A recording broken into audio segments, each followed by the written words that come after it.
সমসাময়িক মহাকবি বৈশাখ বসু ছন্দের রাজ্য খুঁজতে খুঁজতে বহু বছর ধরে ঘুরছেন গ্রাম থেকে নগর, মরুভূমি থেকে পর্বত। তার হাতে ছিল এক পুরনো ব্যাগ, শরীরে ছিল ঢেলে ঢালা পোশাক। তিনি শুনেছেন যেখানে শব্দগ্রুপ নেই সেটাই ছন্দের রাজ্য। একদিন সূর্যাস্তের আগে ক্লান্ত পায়ে হাঁটতে হাঁটতে তিনি ছন্দের রাজ্যের দরজার সামনে এসে হাজির। দরজার উপর লেখা ছন্দের রাজ্য। এই রাজ্যে সবাই কবি। তার চোখে ক্লান্তি নেই, ঠোঁটে এক টুকরো হাসি। দরজা দিয়ে তিনি ভেতরে প্রবেশ করতেই বাতাসের যেন ছন্দের বিদ্যুৎ ঢেউ। পাখিরা কবিতা গাইছে, গাছেরা ছন্দে দুলছে, শব্দরা নাচছে, বাক্যরা গান গাইছে। মহাকবি বৈশাখ বসু হেসে বললেন, এতদিনে বুঝিলাম ছন্দ শুধু শব্দে না, হৃদয়ের গভীর অনুভবে। ছন্দের রাজ্যে হারিয়ে গেলেন তিনি, একজন কবি, এক অনন্ত কবিতার খোঁজে।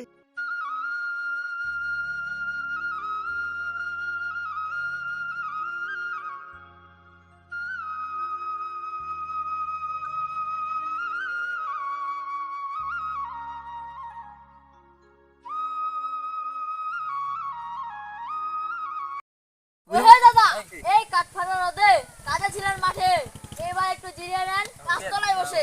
এই বয়স হয়েছে আমার, এত রোদ সইতে পারি না, এখন তোমাদের সাথে বসে।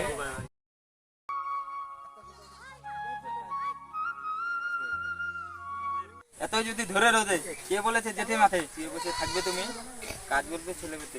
ওরে বেটা করিমের ছেলে, তোর বাপ তো আছে মাঠে, তুই কি গেছিস তার সাথে? বয়স তো হয়েছে ঢের, এখনো তো খাস বাপের।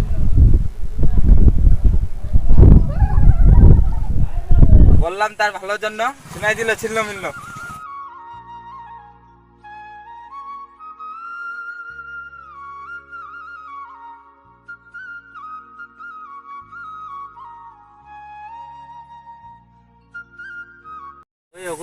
তুমি দেখতে তো কবি কবি, কোথা থেকে এসেছো শুনি? আপনাদের কথা ছন্দে ভরা, আমি কেমনে উত্তর দেই ছন্দ ছাড়া? ওহে পথিক শুনো তুমি, কোনো প্রশ্নের উত্তর পাবা না ছন্দে ছাড়া, বলো যদি। আমি হলাম পথিক, জ্ঞানের খোঁজে ছুটি দিক বিদিক।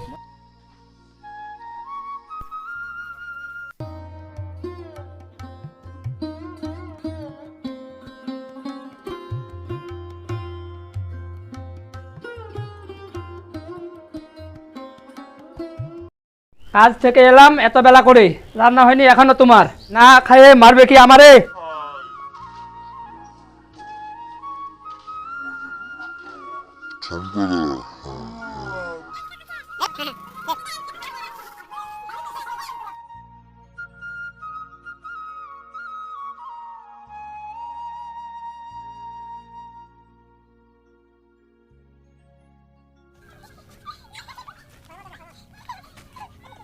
তুমি খাওনি, খেয়েছি কি আমরা? আমার কি আর কাজ নাই রান্না বান্না ছাড়া? এত বেলা হয়ে তোমার হয় না রান্না বান্না, এটা দেখে মনে পড়ে গেল পরিমের অকর্মা মায়ের কথা। এসেই তুমি নিচ্ছ খবর রান্নার। বাচ্চারা যে কান্নাকাটি করে একাকার, কোলে নিয়েছো কি কাউকে কোনোদিন একবার? অভ্যাস গেল না তো ঝগড়া করার, বইয়ের জ্বালায় ধ্বংস জীবন আমার।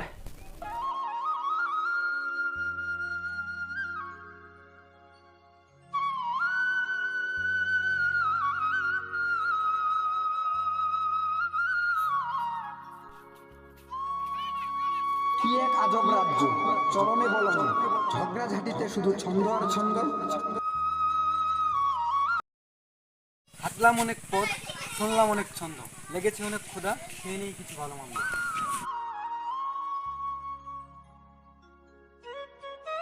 ও দোকানদার দাদা, পেয়েছে অনেক ক্ষুধা, আমাকে দিন 10 পয়সার বিস্কিট আর চা। হ্যাঁ দাদা বসুন, বিস্কিট আর চা দিতে কতক্ষণ?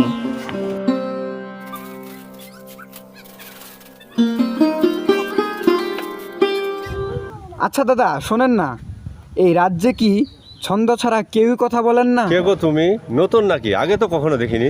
পাশের রাজ্যে বাড়ি আমার, পেশায় আমি কবি। আমার কাব্যে আঁকতে চাই ছন্দের রাজ্যের ছবি।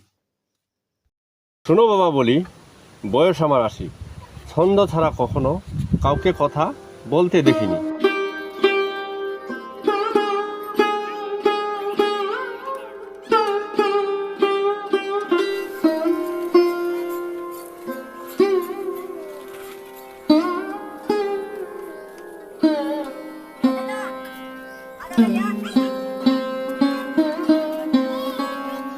গিয়েছি বহুদূর, করেছি কত ভ্রমণ, একটি রাজ্যও পাইনি আপনাদের মতো।